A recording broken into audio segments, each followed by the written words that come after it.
Segala puji dan syukur kami naikkan hanya bagi nama Tuhan, karena Engkaulah Allah kami yang hidup, Allah sumber segala berkat, Allahnya Abraham, Ishak dan Yakub, Allah yang telah membuat perjanjian berkat yang kekal, dan berkat itu turun kepada kami, karena kami juga umat pilihan Tuhan, keturunan Abraham, yang berhak menerima janji-janji berkat Tuhan, yaitu lewat Tuhan Yesus Kristus, yang telah mati dan telah bangkit bagi kami, yang telah memberikan kemenangan kepada kami. Dan pagi hari ini kami bersyukur, kami boleh ada di rumah Tuhan, kami boleh bersama-sama beribadah kepada Tuhan. Kami bersyukur Tuhan untuk setiap berkat Tuhan dalam hidup kami. Kami boleh melewati hari-hari kami bersama dengan Tuhan. Tuhanlah kekuatan bagi kami, Tuhanlah pertolongan bagi kami, Tuhanlah sumber berkat bagi kami. Dan bila pagi hari ini segenap umat Tuhan, kami bersyukur kepada Tuhan bahwasanya untuk selama-lamanya kasih setia Tuhan dalam hidup kami. Terima kasih Bapa, karena itulah pagi hari ini kami beriman, kami berdoa kepada Tuhan, percaya bahwa sesungguhnya pertolongan kita datangnya dari Tuhan. Dialah yang menjadikan langit, bumi serta segala isinya. Allah yang setia, yang tidak pernah meninggalkan perbuatan tangannya. Kiranya turunlah atas kita sekalian kasih dan damai sejahtera dari Allah Bapa, kasih karunia dari Tuhan kita Yesus Kristus menyertai saudara-saudara sekalian dalam ibadah pagi hari ini. Yang siap diberkati Tuhan, kita bersama-sama. Amin. Beri kemuliaan. Kami mau bersorak-sorai Tuhan, kami mau tinggikan nama-Mu. Sungguh Engkau Allah kami yang ajaib dan perkasa. Mari bersama-sama kita katakan, tak terbayang kebesaran-Mu dan tak terbanding kekuatan-Mu Tuhan. Kau megah bagiku segenap jiwaku Tuhan, segenap jiwa dan pengharapan telah ku serahkan untuk rencana-Mu Tuhan. Kau Raja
tanganku banyak berkuasa memerintah selamanya. Yesus kaulah yang mulia, ajaib Tuhan, agung dan perkasa. Kau sumber kemenanganku, layak perkasa, pemerintah selamanya. Yesus kaulah Raja mulia. Katakan, Raja mulia. Haleluya. Berikan sorak.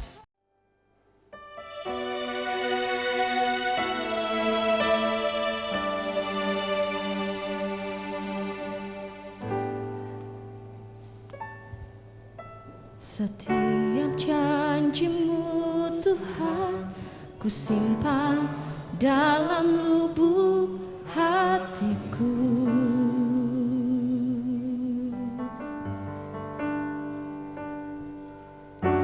Lewati setiap masalah, tiap tetes air mata dalam hidupku.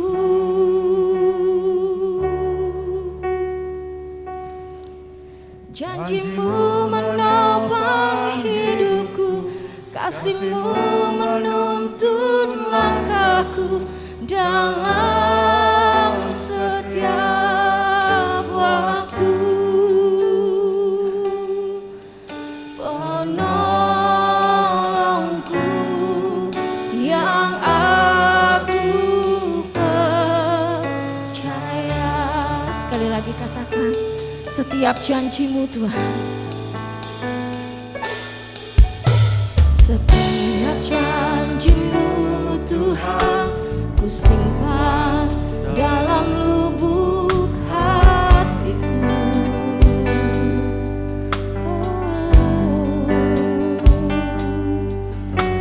Lewati setiap masalah, tiap tetes air mata dalam hidupku.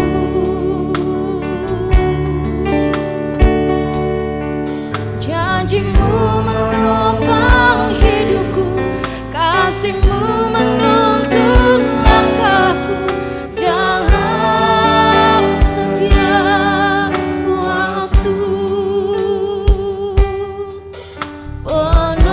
Penolongku yang aku percaya. Bersama-sama kita katakan terima kasih Tuhan. Terima kasih buat kasih setiamu. Penyertaan-Mu sempurna, janji-Mu tak pernah terlambat menolongku.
Cintamu padaku, kau membayarku dengan hidupmu.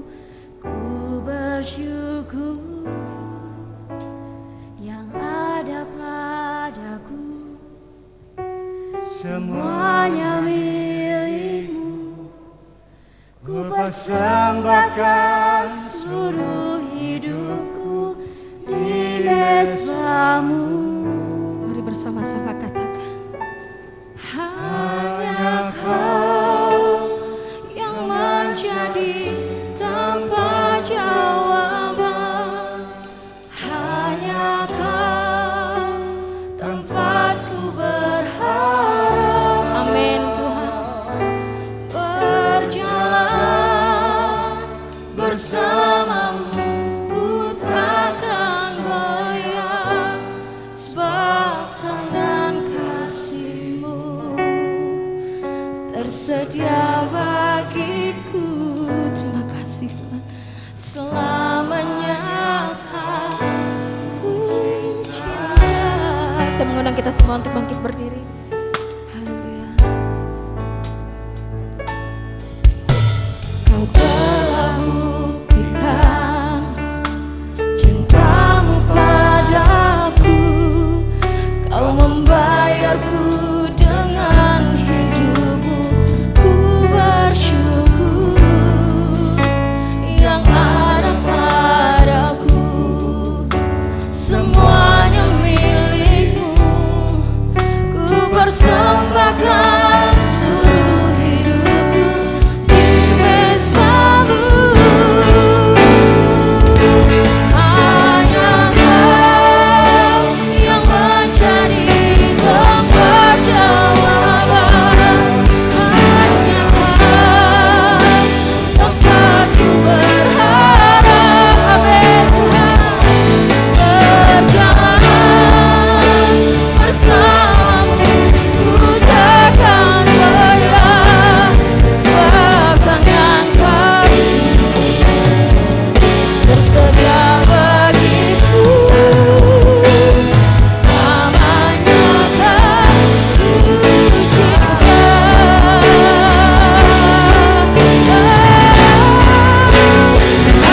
Hanya Kau yang menjadi tempat jawaban. Hanya Kau tempatku berharap. Berjalan bersamamu, ku takkan goyah, sebab tangan kasih-Mu tersedia bagiku. Selamanya Mari kita berdoa. Terima kasih Tuhan Yesus yang setia. Engkau Tuhan dan Allah kami.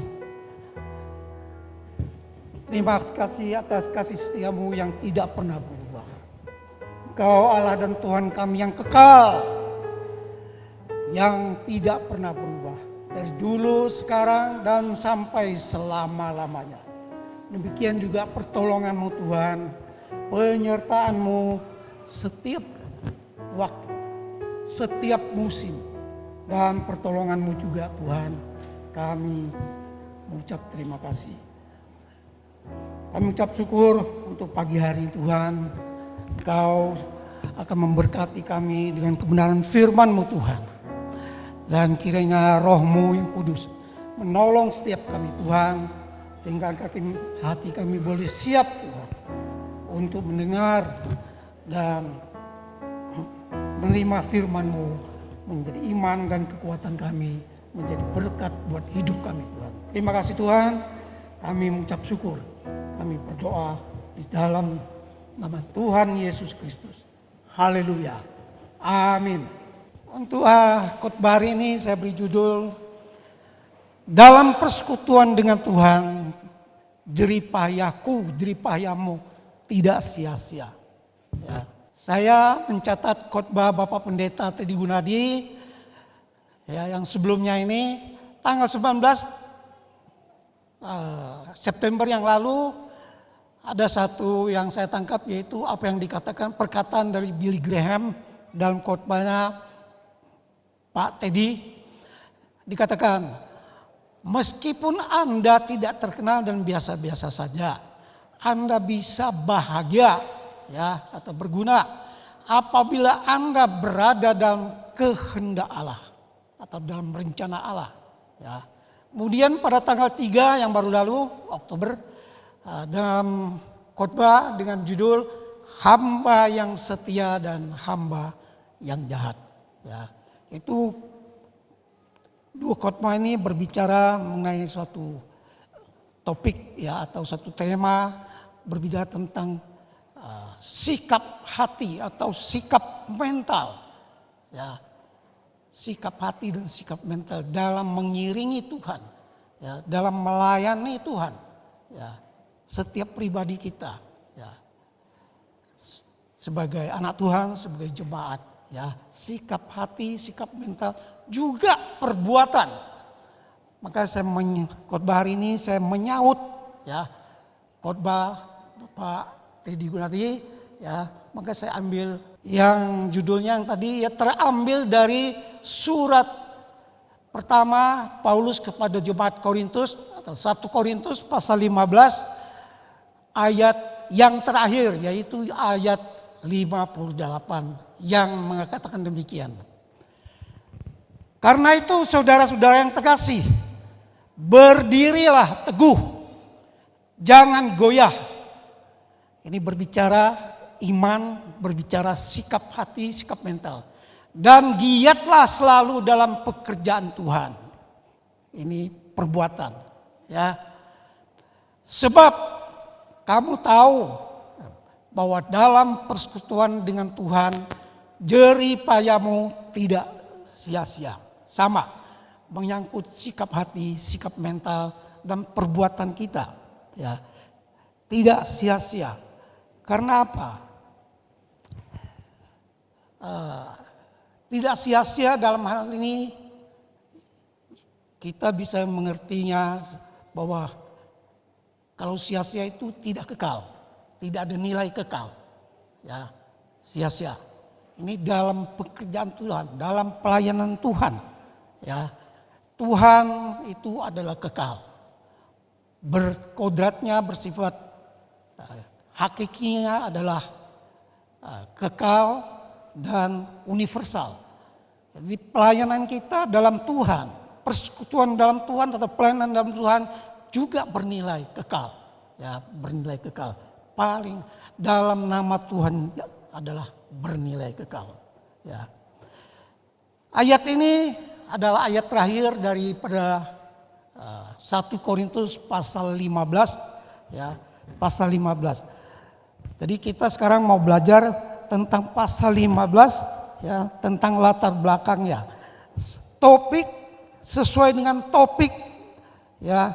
Atau judul perikop pasal 15 1 Korintus, yaitu tentang kebangkitan Kristus, ya. Kebangkitan Kristus. Latar belakangnya apa? Karena ada sebagian orang atau di dalam jemaat Korintus ada yang tidak percaya, ya, tidak beriman atau tidak percaya bahwa ada kebangkitan. Ya, 1 Korintus pasal 15 ayat 12 dikatakan demikian oleh Paulus, ya. Jadi bagaimana kami beritakan bahwa Kristus dibangkitkan dari antara orang mati, bagaimana mungkin ada di antara kamu yang mengatakan bahwa tidak ada kebangkitan orang mati? Ya. Kalian ada yang tidak percaya orang mati. Maka akhirnya ada pasal 15 ini yang judul perikopnya yaitu kebangkitan Kristus. Kita sekilas kita akan belajar ya tentang pasal ini. Yaitu 1 Korintus pasal 15, topik dan konteksnya yaitu tentang kebangkitan Kristus, ya. Apa yang dikatakan Paulus. 1 Korintus pasal 15 pasal 3 sampai 8 mengatakan bahwa Yesus yang mati di atas kayu salib telah dimati. Ya, perhatikan, mati dulu, terus dikuburkan. Ya, bukan tidak dikuburkan, dibangkitkan pada hari ketiga. Ya, simple. Ya, dimati, dikuburkan dan bangkit. Ya, di luar atau saudara sepupu kita itu mereka menyangkal Tuhan Yesus sudah mati, ya, apalagi dikuburkan, apalagi bangkit. Nah, itu bukan iman kita. Ya, Paulus secara singkat ya mengatakan ini bahwa di pasal 3 sampai 5 Paulus mengatakan demikian, bahwa Kristus telah mati karena dosa-dosa kita sesuai dengan kitab suci, bahwa ia telah dikuburkan dan bahwa ia telah dibangkitkan pada hari ketiga sesuai dengan kitab suci. Ya, ini secara singkat tapi berbicara tentang suatu fakta. Dan kemudian di ayat 5 sampai 8 Paulus juga memaparkan tentang fakta peristiwa ini, yaitu Yesus telah mati, dikuburkan, dibangkitkan pada hari ketiga. Peristiwa ini disaksikan para murid Yesus, ya, 12 murid dan banyak pengikut Kristus. Ya, banyak pengikut Kristus. Karena Yesus telah mati, pada hari ketiga bangkit dan menampakkan diri pertama-tama kepada muridnya, ya, para murid, dan Rasul Paulus sendiri juga melihat, menyaksikan penampakan Yesus menyatakan diri kepada Rasul Paulus, dan pembunuh orang Kristen akhirnya bertobat, ya, menjadi alat yang sangat luar biasa dipakai oleh Tuhan Yesus. Ini adalah tentang fakta peristiwa, ya, yang tidak bisa disangkal, sudah menjadi fakta. Ya, saya jadi teringat satu ayat bahwa tidak ada seorang pun yang bisa memisahkan kita dari kasih Allah, ya, dari kasih Kristus. Kenapa? Karena Yesus telah mati. Itu sudah jadi fakta, tak bisa di-delete, tak bisa diubah lagi. Maka tidak ada yang bisa mengubah, memisahkan kita, meniadakan kasih itu. Itu sudah terjadi. Ya. Jadi di sini Paulus memaparkan tentang fakta ini. Ya. Kemudian diteruskan di Kisah Para Rasul, ini tentang hidup para murid, ya, suatu bukti tentang kesaksian mereka. Jadi hidup para murid atau pengikut Yesus mengalami perubahan total. Mereka dulu sangat takut sekali. Karena apa yang terjadi semua di luar dugaan, semua di luar harapan mereka. Tahu-tahu Mesias yang mereka harap tuh yang berjaya, yang menang, kok mati, kok menderita. Itu sama sekali di luar dugaan mereka, sama sekali di luar perkiraan, dan sama sekali di luar mental mereka, persiapan mereka. Mereka tidak bisa terima, ya, dan mereka sangat takut karena mereka mau ditangkap. Ya. Tapi setelah Roh Kudus diturunkan pada hari ke-50 Pentakosta, mereka berubah total. Jadi berani sekali, ya, memberitakan. Ini yang di Kisah Para Rasul, ya, di Kisah Para Rasul. Kemudian kita terus, ya. Nah, ini tentang makna, ya, makna dengan kebangkitan, ya, Kristus telah menang, ya. Pasal 15 ayat 54-56 mengatakan kebangkitan Kristus.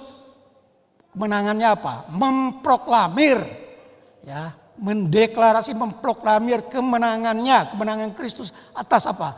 Atas kuasa dosa, kuasa maut, dan kuasa iblis, ya, kuasa iblis. Jadi di kitab Ibrani pasal 2:14 mengatakan bahwa Yesus dengan mengambil bagian dalam manusia. ya, seperti kita, dan dia mati supaya oleh kematiannya ia memusnahkan dia, yaitu iblis yang berkuasa atas maut. Ini makna daripada kematian dan kebangkitan. Ya. Dan di pasal 15 ayat 54 sampai 56 mengatakan, maka akan genaplah firman Tuhan yang tertulis. Dengar baik-baik. Maut telah ditelan dalam kemenangan. Kemenangan siapa? Kemenangan Kristus. Hai maut, di manakah kemenanganmu? Hai maut, di manakah sengatmu?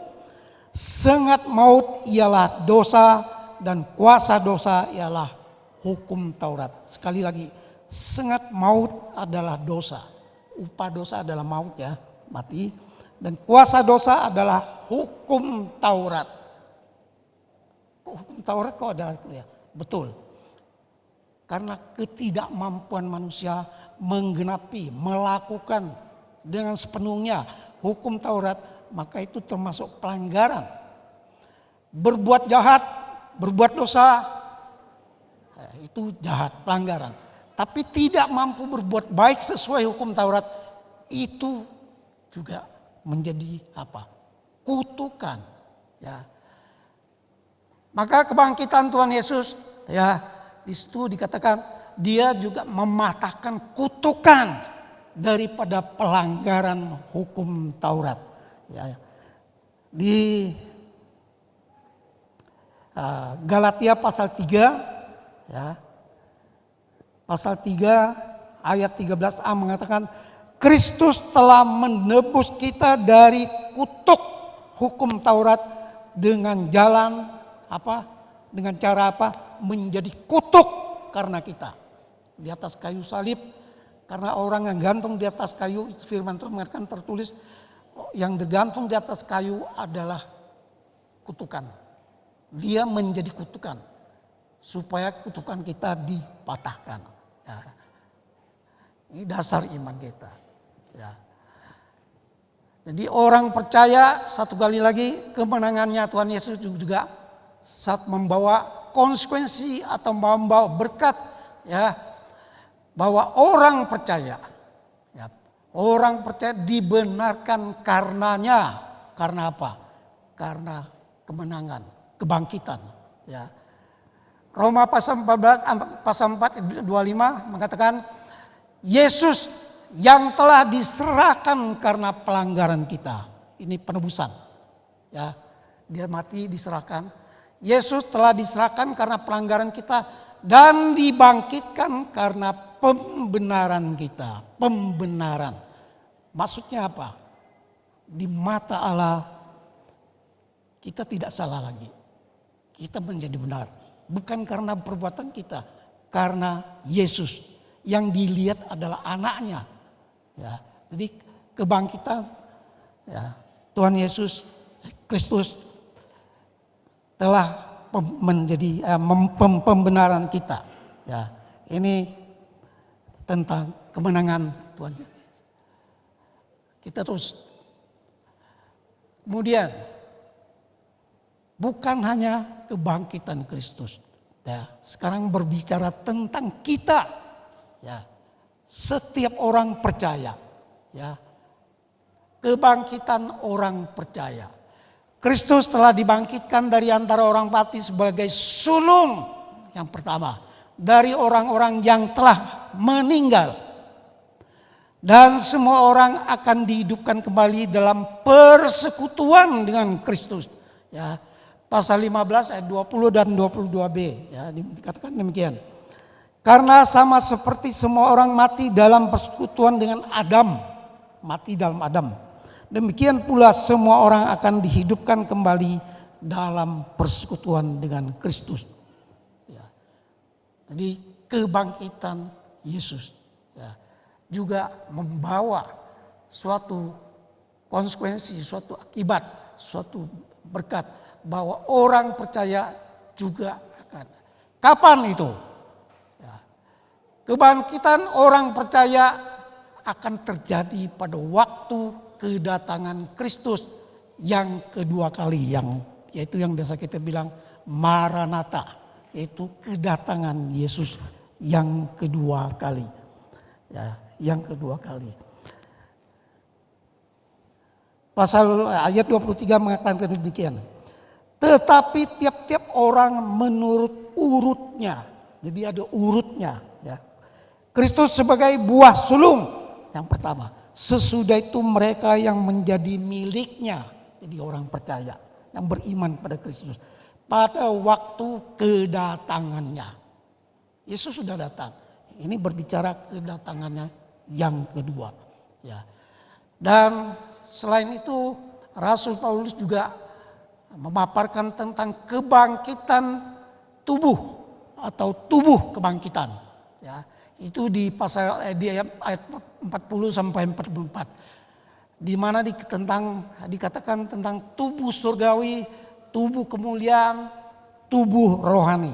Ya, tubuh surgawi itu berbeda atau lain daripada tubuh duniawi.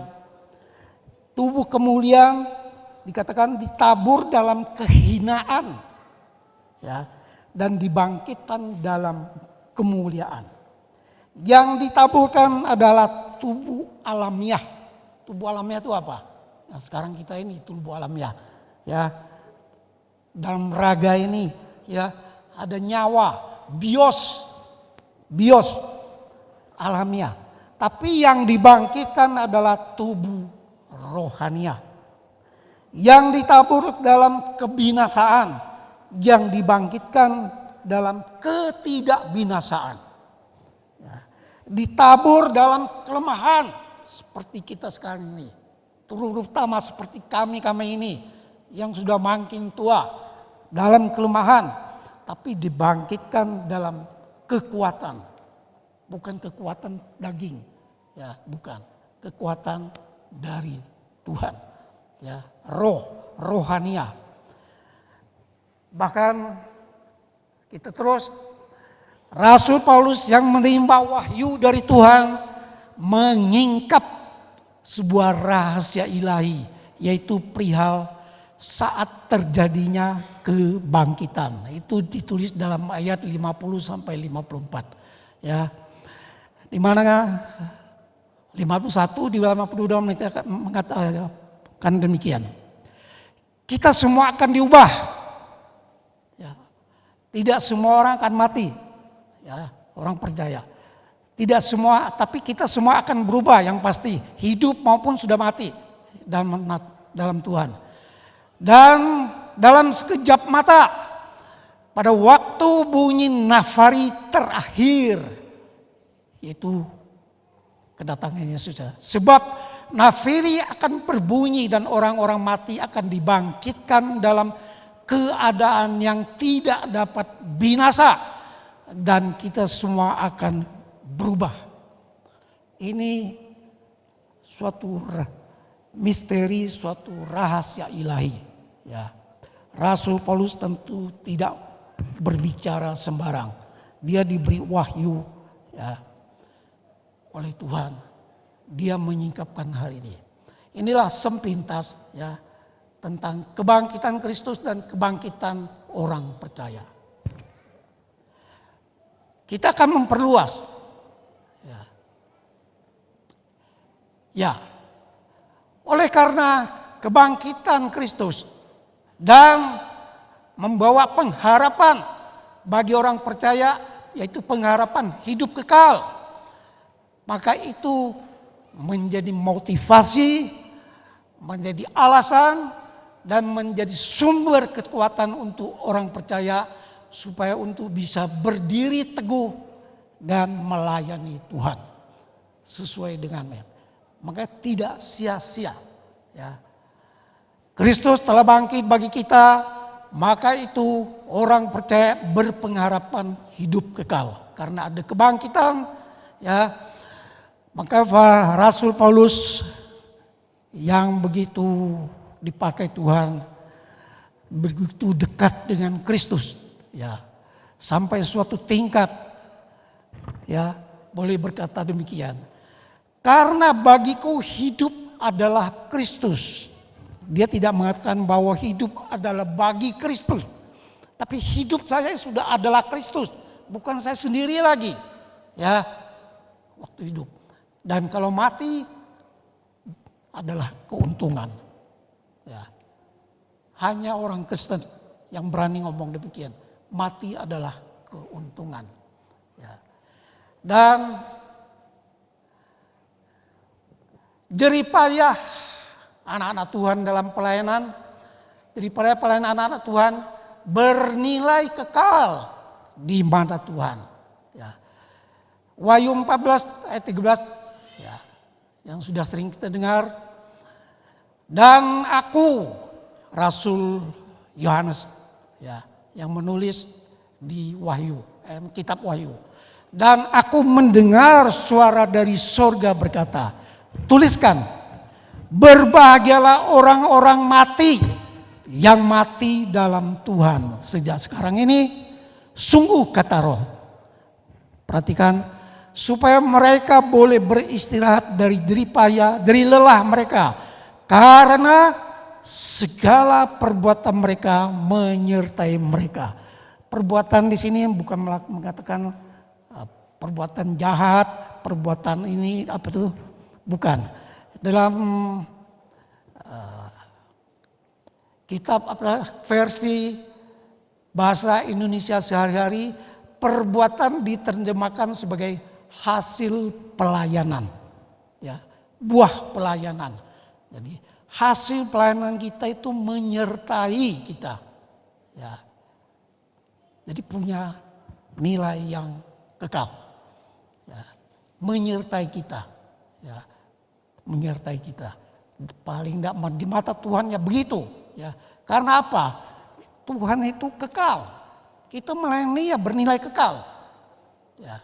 Jadi kita setiap pribadi jangan memandang remeh, memandang rendah pekerjaan kita dalam melayani Tuhan. Sekecil apapun, sebiasa apapun kita. Seperti yang dikatakan dalam khotbah Pak Teddy Gunadi, apa yang perkataan Billy Graham. Mungkin kita biasa-biasa. Pelayanan kita nggak terlalu menyolok. Tapi semua punya nilai. Nah, ini penting. Apa sampai di sini? Sedikit waktu lagi kita melihat lebih jauh. Sekarang kita perluas. Bukan pasal 15. Tadi kita melihat seluruh surat 1 Korintus ini. Ya, surat Paulus kepada jemaat Korintus yang pertama. Surat yang pertama ini yaitu latar belakang dan tujuannya. Ya, yaitu tentang nasihat Paulus kepada jemaat Korintus, ya, ini kurang ya, Korintus. Terkait apa? Ya.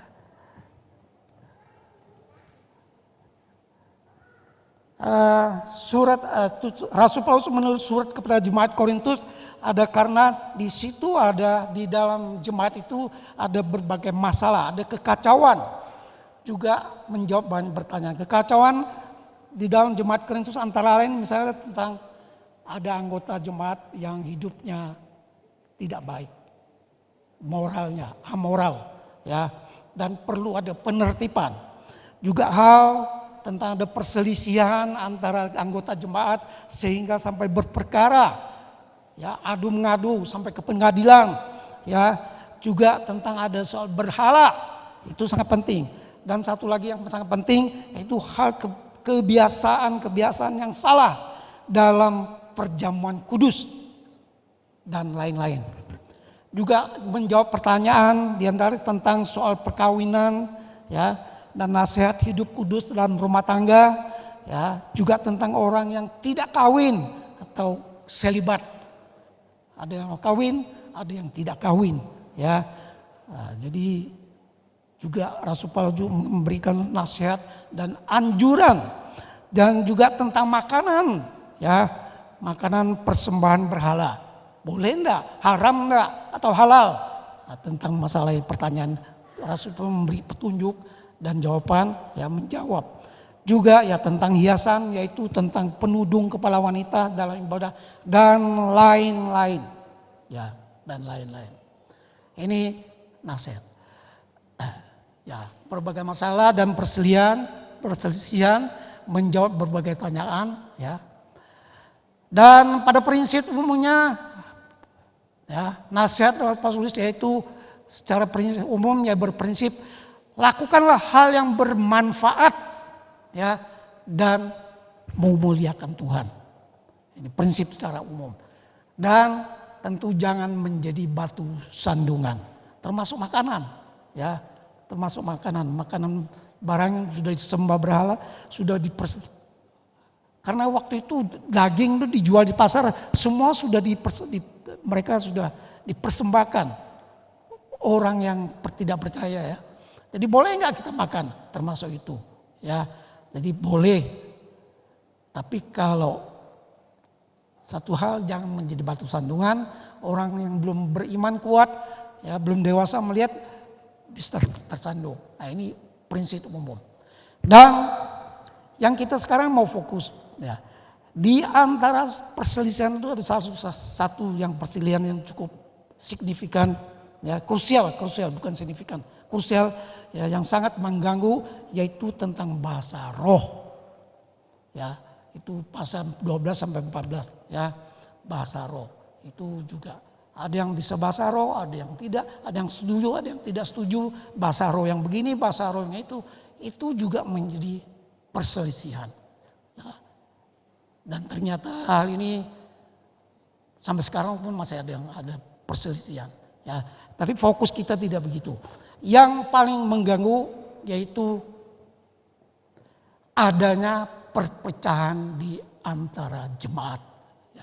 Ya, di pasal 1 ayat 11 sudah menyatakan bahwa yang paling mengganggu agak serius adalah perselisihan. Perselisihan apa? Ada blok-blokan, ya, ada pro dan kontra. Ada yang mengatakan saya ini golongan Paulus, ada yang mengatakan saya golongan Apolos, ada yang mengatakan saya golongan Kefas, yaitu Petrus. Golongan-golongan, blok-blokan. Ya. Dan tentang ini Rasul Paulus mengatakan saya adalah golongan Kristus. Ya.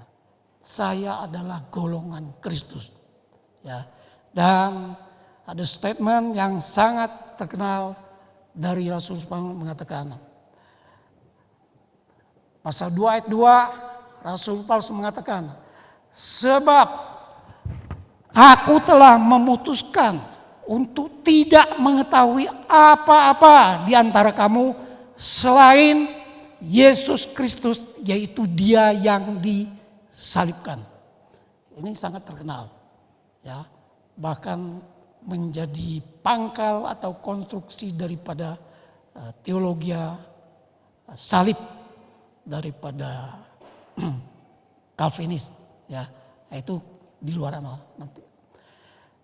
Ini sangat terkenal dan ini menjadi pondasi, ya, selain sebagai inti daripada iman percaya. Kita kesini karena Yesus telah mati di atas kayu salib, ya. Ini yang dikatakan Rasul. Yang lain saya tidak mau tahu. Yang saya tahu Yesus mati di atas kayu salib. Kita semua juga begitu. Dan ini adalah inti daripada iman percaya. Dan sekaligus sebagai dasar untuk jemaat supaya bersatu. Bukan hanya buat jemaat Korintus. Buat semua jemaat gereja Kristus. Buat kita juga. Dengan satu iman ini kita punya dasar. Kita punya dasar untuk bersatu. Ya, untuk bersatu. Dan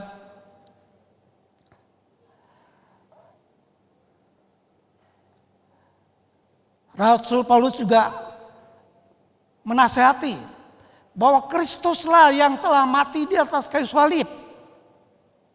Ya, yang saya tahu hanya itu. Dia tanya kepada jemaat Korintus, adakah saya Paulus disalib karena kamu? Kamu pro saya? Apakah saya sudah disalib untuk kamu? Enggak. Yang disalib adalah Yesus Kristus. Ya. Jadi jangan fokus kita jangan melenceng, jangan kepada orangnya. Ya. Semua gereja harus begitu, semua jemaat harus tahu bahwa Kristuslah yang telah mati di atas kayu salib. Dan ia telah dibangkitkan dari antara orang mati. Seperti yang dikatakan Roma pasal 4 ayat 25 yang tadi. Bahwa yaitu Yesus yang telah diserahkan karena pelanggaran kita dan dibangkitkan karena pembenaran kita. Maksud Paulus itu apa? Yesus telah bangkit. Bahwa kita telah dibenarkan. Mengapa kalian masih saling menghakimi? Kita sudah dibenarkan. Yesus sudah mati buat setiap pribadi kita, buat kamu, untuk saya. Dan dia bangkit kita telah dibenarkan. Kenapa kalian masih saling menghakimi? Ya, ini yang penting. Ya, jadi kita jangan salah fokus. Ya. Jadi maunya Paulus nasihatnya supaya jemaat itu seia sekata, erat bersatu dan sehati sepikir. Ayat 10. Ya. Karena apa? Ya, karena jemaat adalah tubuh Kristus. Ya, tubuh Kristus. Dan tubuh Kristus yang satu. Bukan banyak. Ayat 13a, Rasul Paulus bertanya, ada Kristus terbagi-bagi, pecah-pecah? Tidak, Kristus hanya satu. Ya. Dan di pasal 10 ayat 17 tentang perjamuan kudus, di mana dikatakan, karena roti adalah satu. Ya. Kalau kita perjamuan kudus memang masing-masing satu ya. Tapi kalau waktu perjamuan Tuhan dan perjamuan kudus oleh jemaat mula-mula, gereja mula-mula, roti itu satu. Dipecahkan, bagi-bagi, digilir. Ya, roti hanya satu, bukan banyak. Ya. Karena roti adalah satu, maka kita sekalipun banyak, orangnya banyak, adalah satu tubuh. Karena kita semua mendapatkan bagian dalam roti yang satu. Roti yang satu. Tubuh yang satu. Inilah sekilas tentang itu. Sedikit waktu lagi ya. Oh ya. Jadi kita lihat sekilas lagi melihat tentang garis besar konstruksi ya. Konstruksi surat 1 Korintus. Jadi bagian depan dibicarakan tentang Kristus yang disalibkan. Pasal 2 ayat 2 yang saya tanya tahu hanyalah Yesus Kristus, yaitu dia yang disalibkan. Ya. Dan bagian belakang pasal 15 yang tadi ya, berbicara tentang kebangkitan dan kedatangan Kristus yang kedua kali atau Maranatha. Ya. Makanya pasal terakhir, pasal 16, pasal penutup, bahwa dua pondasi iman ini, apa itu? Tentang Kristus yang disalibkan dan tentang kebangkitan dan kedatangannya yang kedua. Ini pondasi iman kita. Menjadi alasan kita supaya kita boleh bersatu dan saling mengasihi. Ini konstruksi tentang surat Korintus. Terakhir, karena waktu tidak ini nanti belakangan saja ini. Dan ini penting untuk supaya seri selanjutnya tentang konstruksi, tentang kristologi yang integral, yang utuh. Ya. Tentang surat 1 Korintus ini, ya. Bagian depan berbicara tentang Kristus yang disalibkan. Ya. Dan di bagian belakang tentang kebangkitan dan kedatangan kedua kali. Ya, tadi kita sudah tahu. Tapi di tengah, pasal 11 berbicara tentang perjamuan kudus. Ya, di situ mendeklarasi yaitu dua kebenaran yang sejajar. Apa itu? Ya, kita lihat. Pasal 11 ayat 26, firman mengatakan, setiap kali kamu makan roti ini dan minum cawan ini, kamu memberitakan kematian Tuhan dan sampai Ia datang. Ini sejajar, ya, sejajar. Jadi bukan hanya mati, tapi Ia akan datang. Maranatha.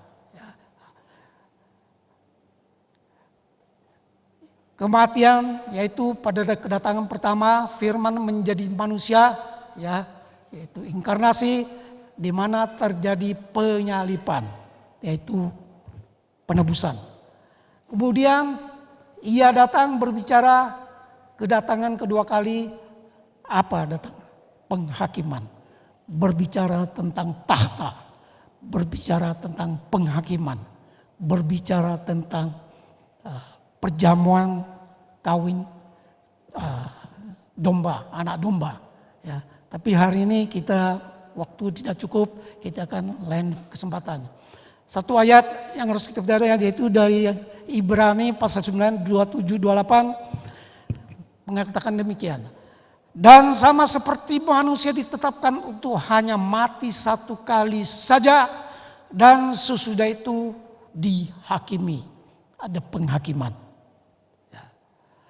Demikian pula Kristus hanya satu kali saja mengorbankan dirinya untuk menanggung dosa banyak orang. Sesudah itu Ia akan menyatakan dirinya sekali lagi. Sekali lagi dikatakan Ia akan menyatakan dirinya sekali lagi. Ini firman ya, kita pegang. Tanpa menanggung dosa. Maksudnya apa? Menanggung dosa sudah terjadi waktu disalibkan.